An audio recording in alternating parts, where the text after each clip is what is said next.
É véspera da grande luta e o Jae-kyun vai ter que lidar com o que possivelmente seria a situação mais desesperadora dos últimos anos da vida dele. E aí pessoal, eu sou o Guto Nunes, sejam bem-vindos a mais um vídeo. Hoje a gente fala sobre o capítulo 98 de Jinx, né, em reta final da história. E se você é novo por aqui e gosta de anime, mangá e principalmente de BL, se inscreve aqui no canal, ativa as notificações para receber os próximos vídeos, deixa seu like nesse vídeo porque ajuda bastante no engajamento.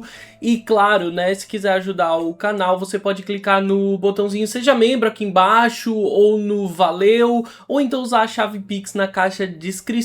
Agora vamos falar sobre esse capítulo que tá, assim, tenso. Antes da gente falar sobre isso, eu quero te avisar que, assim como no capítulo tem esse aviso, o capítulo 98 ele é um capítulo bastante sensível e muito gráfico e violento, incluindo bastante quadros com sangue. Então se você for muito sensível com esse tipo de conteúdo, eu te aconselho a talvez só escutar o vídeo, porque eventualmente eu posso acabar usando alguns quadros como esse aqui no vídeo, né? Eu vou tentar evitar, mas eventualmente pode acabar acontecendo. Então se esse é um tipo de conteúdo que te deixa muito sensível, com o qual você não sabe lidar muito bem, talvez eu aconselhe que você apenas escute o vídeo. A gente volta um pouco no tempo para o momento em que o Jumin e a gangue dele fizeram um acordo com aquele homem que assediou o Dan no primeiro emprego. O plano é tentar atacar alguma das pessoas próximas ao Joo Jae-kyun e fazer com que isso, de alguma maneira, afete a performance dele na luta. E se o homem fizer isso, ele pode considerar a dívida dele paga. Mas claro que o Jumin faz questão de deixar claro pra ele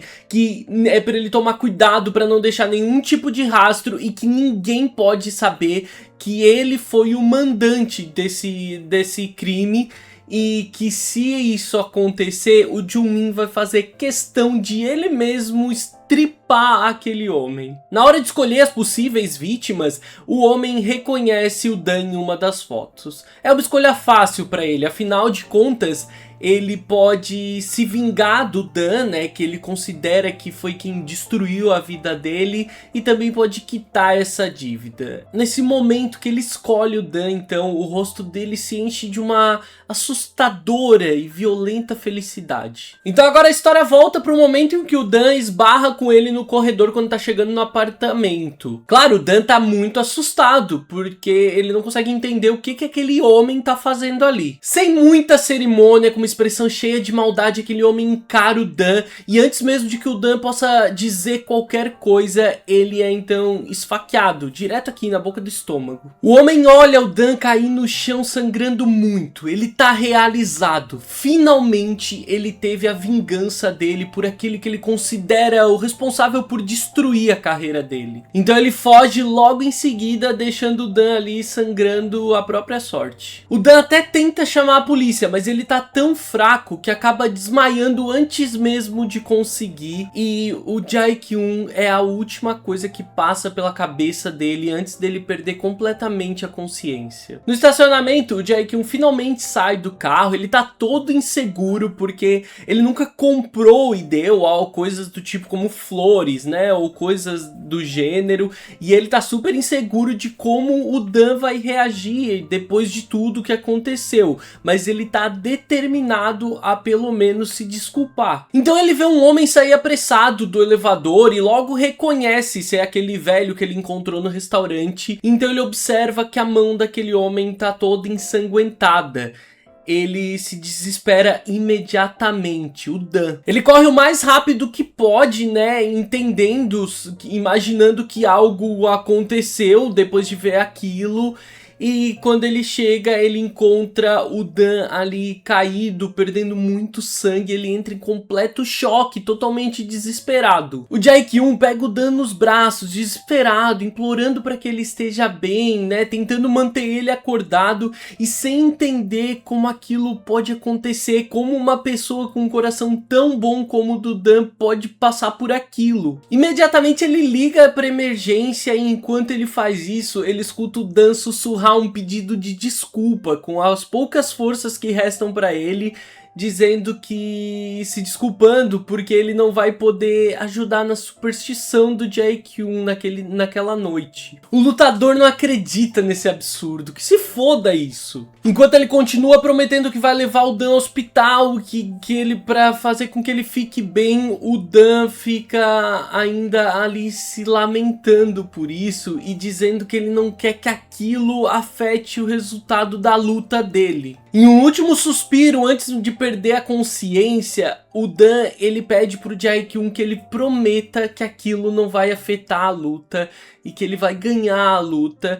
E o Jae-kyun não tem nem a oportunidade de responder qualquer coisa antes que o Dan perca completamente a consciência. Na emergência, o Jae-kyun é avisado que o Dan tá numa situação crítica, mas os médicos garantem que estão fazendo de tudo para salvar ele. A gente já sabe também que câmeras do prédio gravaram o agressor e é só uma questão de tempo até eles pegarem ele. Enquanto os colegas da academia do Jae-kyun tentam consolar ele e sugerem que ele vá para casa descansar, ele só fica ali se lamentando por não ter matado aquele homem quando encontrou com ele no restaurante na primeira vez. O Jae-kyun só consegue pensar no ódio por aquele homem e se lamentar pelo Dan. Por que o Dan? Por que tinha que ser ele? Ele esbraveja e chora num completo desespero que a gente nunca viu antes. O dia amanheceu. O Jae-kyun passou a noite em claro no hospital, mesmo sem novas notícias do estado do Dan. O Nan-wook tenta falar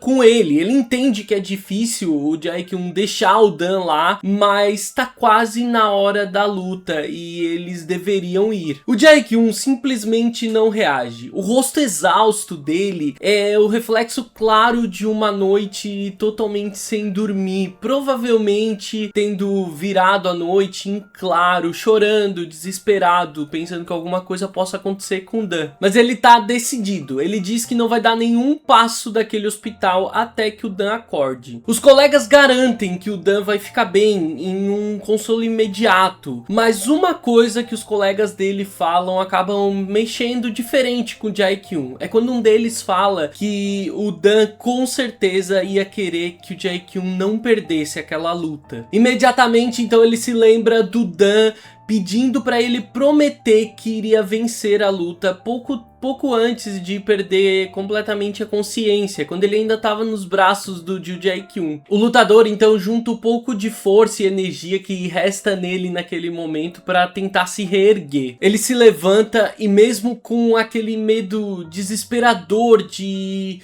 que ele possa perder o Dan, ele parece determinado a cumprir essa promessa. Eu acho que a gente nunca viu o Jae-kyun vivendo um desespero tão honesto como esse. É um capítulo muito violento em todos os aspectos dele e até meio que emocionalmente difícil de absorver. A gente passa a comic inteira, a história inteira simplesmente torcendo para que o Dan tenha algum minuto de paz e que viva uma vida feliz, pra de repente a gente ter que lidar com uma situação completamente desesperadora como essa. É um teste pro coração de qualquer fã. Bom, agora a gente vive a mesma angústia que o Jae-kyun, né? Eu acho que não existe um cenário onde a gente poderia se sentir mais imerso na história do que uma situação como essa que eles estão lidando agora. Mas deixa aí nos comentários como você tá se sentindo e espero que vocês tenham gostado do vídeo. Eu vejo vocês no próximo vídeo. Um grande beijo.